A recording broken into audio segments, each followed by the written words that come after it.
آخری دم تک یہ بیماری اس کی جان نہیں چھوڑے گی، اور اس کا کوئی علاج جو ہے وہ بھی کارآمد ہوتا ہوا نظر نہیں آتا۔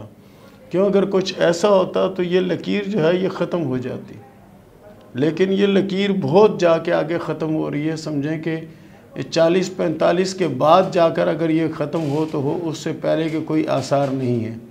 تو انہوں نے کہا اکبر بھائی اگر آپ کے پاس کوئی حل ہو یا کچھ ایسا ہو تو آپ ہمیں بتا دیں، تو ہم کوشش کریں کہ وہ حل کا۔ میں نے ان سے یہ کہا کہ آپ کوشش کریں، سورہ فاتحہ جو نا کل شفا ہے، سورہ فاتحہ جو ہے وہ کل شفا ہے، یعنی اللہ تعالیٰ نے ہر مرض کی شفا اس کے اندر رکھی ہے، ہر مرض کی شفا جو نا اس کے اندر رکھی ہے۔ آپ کوشش یہ کریں کہ 100 بار سورہ فاتحہ پڑھ کے پانی کی بوتل پر دم کر لیں، اور وہ پانی اس بچی کو پلایا کریں۔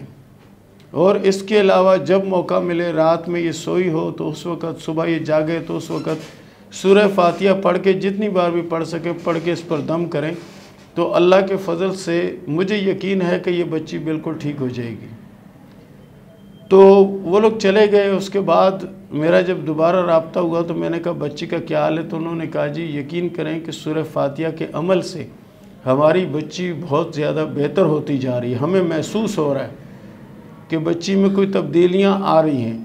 تو اس کو کیا کرنا ہے؟ لگاتار۔ میں نے کہا جی آپ نے لگاتار اس کو پڑھتے رہنا ہے، آپ پڑھتے رہیں گے، جزیرہ جو نا اس کی کوئی حیثیت ہی نہیں اس کے سامنے۔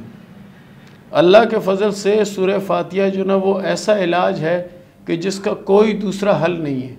سورہ فاتحہ آخر ہے، یعنی ہر معاملے میں سورہ فاتحہ جو نا سب سے اہم صورت ہے۔ تو اس کو پڑھ کے جب بھی دعا کی جائے گی تو اللہ تعالیٰ شفا دے گا، اور مجھے یقین ہے کہ بچی جس رفتار سے تیزی سے ٹھیک ہوتی چلی جا رہی ہے، اسی رفتار سے اگر یہ ہوتی رہی تو آنے والے سمجھو کہ 4-5 ماہ میں یا 6 ماہ میں بچی بالکل ٹھیک ٹھاک ہوگی، کیونکہ بچی میں بہت زیادہ فرق آ رہا ہے، اور فرق آ رہا ہے سورہ فاتحہ پڑھنے کی وجہ سے۔ اور بچی جب تھوڑی بہت پڑھنے کے قابل ہو جائے گی تو خود بھی پڑھنا شروع کر دے گی، تو اللہ کی اور زیادہ رحمت ہو جائے گی۔ تو پیارے دوستو، یہ تھا ہمارا آج کا ٹاپک، اور ملتے ہیں اگلے ٹاپک کے ساتھ، اور شروع کرتے ہیں سوال و جواب کا سلسلہ۔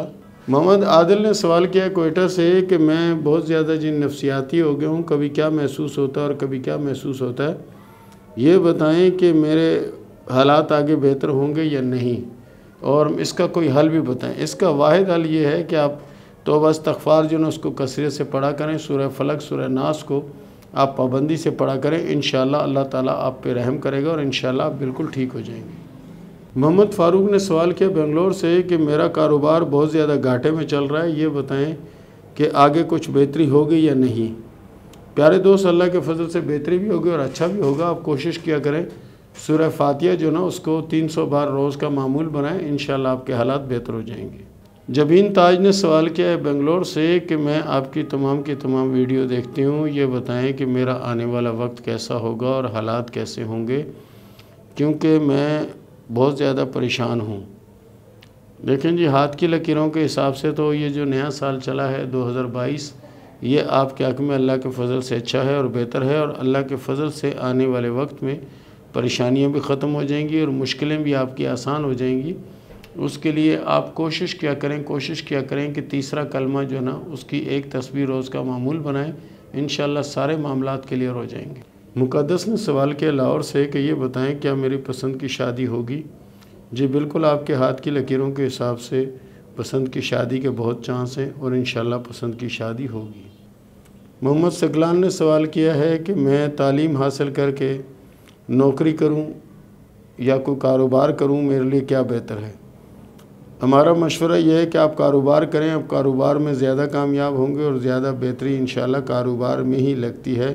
نوکری سے اتنی کامیابی نہیں ملے گی جتنی آپ کو ذاتی بزنس سے مل سکتی ہے۔ شفیع نے سوال کے سواد سے کہ یہ بتائیں کہ میرا سفر کب آئے گا؟ پیارے دوست، 2022 کے 9ویں یا 10ویں ماہ میں سفر آنے کے چانس ہے، اور سفر آپ کا کامیاب سفر ہوگا انشاءاللہ۔ سلیم نے سوال کیا ہے دادو سے کہ میں نے جو یہ لکیر مارک کی ہے، اس کے نیچے جو کراس کا نشان ہے، اس کا کیا مطلب ہے؟ یہ بہت بڑی کامیابی کا کراس ہوتا ہے، آنے والے وقت میں بہت بڑی کامیابی ملنے کا امکان ہے، لیکن اس کے لیے بھی 8 سے 9 ماہ کا ٹائم لگے گا، اور انشاءاللہ بہت بہتر ہوگا۔ طلعت مبین نے سوال کیا انڈیا سے کہ میرے ہاتھ کی تمام لکیریں اچھی ہیں لیکن اس کے باوجود میں پریشان ہوں، اس کی وجہ کیا ہے؟ اس کی وجہ یہ ہے دین سے دوری۔ دین سے دوری آپ ختم کر دیں، دین کی طرف راغب ہو جائیں۔ اور دوسرا جو ذکر کی بات آپ نے کی کہ ذکر کون سا؟ سورہ اخلاص۔ سورہ اخلاص کو پابندی سے 313 مرتبہ روز کا معمول بنائیں اور اپنے آپ کو زیادہ سے زیادہ دین کی طرف لے جائیں۔ انشاءاللہ یہ ساری پریشانیاں ختم ہو جائیں گی، مشکلیں آسان ہو جائیں گی انشاءاللہ۔ رخسانہ کوثر نے سوال کیا فیصل آباد سے، یہ بتائیں کہ میرا ذاتی گھر کب ہوگا؟ رخسانہ صاحبہ، آپ کے ہاتھ میں کامیابی کی لکیر بڑی گہری اور بڑی صاف ہے، باقی آپ کی محنت اور کوشش کے اوپر ہے۔ جتنی آپ کوشش کریں گے اتنی کامیابی آپ کو ملے گی، اتنی مضبوط لکیر ہے، کوشش کریں جلدی رزلٹ آئے گا۔ ابو بکر نے سوال کیا ہے فیصل آباد سے، ابو بکر نے سوال کیا ہے سائیوال سے کہ مجھے اتنا معلوم نہیں کہ مجھے کیا سوال کرنا ہے، بہرحال آپ جو بہتر سمجھیں وہ جواب دے دیں۔ ہم تو بہتر یہی سمجھ رہے ہیں کہ آپ کے ہاتھ میں جو قسمت کی لکیر ہے اور کامیابی کی لکیر ہے، یہ بہت زیادہ بہتر اور بہت زیادہ اچھی لکیر ہے۔ اس کا مطلب یہ ہے کہ آنے والا وقت آپ کا ہوگا اور آنے والے وقت میں بڑی کامیابیاں انشاءاللہ نصیب ہوں گی۔ بہرحال کوشش کریں، توبہ استغفار جو ہے یہ لازمی کرتے رہا کریں۔ اقبال نگر نے سوال کیا میاں چنو سے کہ یہ بتائیں کہ میں باہر ملک کب تک جا پاؤں گی؟ 2023 میں آپ ملک سے باہر جا پائیں گے اور انشاءاللہ کامیاب بھی ہو جائیں گی انشاءاللہ۔ عالمگیر نے سوال کیا منگو پیر روڈ سے کہ یہ بتائیں کہ دولت کب آئے گی؟ پیارے دوست، آپ کے ہاتھ میں جو ناخن ہیں یہ گول قسم کے ناخن ہیں اور آپ کی قسمت کی لکیر جو ہے وہ اللہ کے فضل سے بہت اچھی ہے اور اللہ تعالیٰ کی خاص رحمت ہے آپ کے اوپر۔ بس تھوڑی سی کوشش، تھوڑی سی جدوجہد کریں، اللہ کے فضل سے دولت بھی آئے گی اور کامیابی بھی نصیب ہوگی انشاءاللہ۔ اور اس کے ساتھ ہی اجازت دیں، ملتے ہیں اگلے پروگرام میں، تب تک کے لیے اللہ حافظ۔